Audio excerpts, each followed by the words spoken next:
বলিউড অভিনেত্রী শেফালি জারিওয়ালার অকাল মৃত্যু ভক্তদের হৃদয়ে গভীর শোকের ছাপ রেখে গেছে। তবে তার মৃত্যুর পরপরই ছড়িয়ে পড়ে নানা গুজব। তিনি নাকি খালি পেটে অ্যান্টি এজিং ওষুধ খেয়ে মারা গেছেন, সারাদিন না খেয়েছিলেন ইত্যাদি। এবার এসব গুজবের বিরুদ্ধে সরব হলেন শেফালির স্বামী অভিনেতা পরাগ চাওলা।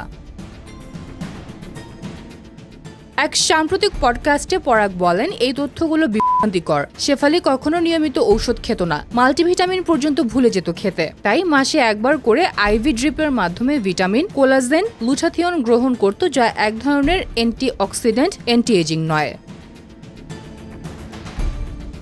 শেফালির উপবাস নিয়ে ওঠা প্রশ্ন নিয়েও পরাগ পরিষ্কার জানান, ও সত্যি উপোস রেখেছিল, কিন্তু পূজা শেষে খেয়েছিল, ঘুমিয়েছিল, এরপর আবারও খেয়েছিল। এটা ঠিক নয় যে সারাদিন না খেয়েছিল। পরাগ আরো বলেন, শেফালি খাবারের ব্যাপারে সচেতন ছিল, কিন্তু নিজেকে কখনো বঞ্চিত করত না। রবিবারে আইসক্রিম, চাইনিজ খাওয়া ছিল তার প্রিয়। ও একটা ভারসাম্যপূর্ণ জীবনযাপন করত।